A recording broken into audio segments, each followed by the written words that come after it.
বাংলাদেশের ছাত্র সমাজ কোনো একটি যৌক্তিক দাবিতে সেই পাকিস্তান কিংবা ব্রিটিশ আমল থেকে সোচ্চার হয়েছে আর তাকে কেউ দমায় রাখতে পেরেছে, এটা কখনো হয় নাই। ডিবি হেফাজত থেকে মুক্তি পেয়েছে নাহিদ সার্জিস, হাসনাত সহ ৬ সমন্বয়ক।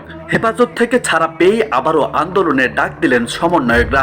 যদিও এর আগে ডিবি হেফাজতে থাকা সমন্বয়করা ঘোষণা দিয়েছিল সকল আন্দোলন প্রত্যাহারের, তবে বৃহস্পতিবার বিকেলে ছাড়া পেয়ে হাসনাত আব্দুল্লাহ তার ফেসবুকে লেখেন, এই আন্দোলনে গ্রেপ্তার হওয়া শেষ ব্যক্তিটি মুক্ত না হওয়া পর্যন্ত আমরা কেউই মুক্ত নই। এই গণগ্রেপ্তার গণগৃহীণার নামান্তর।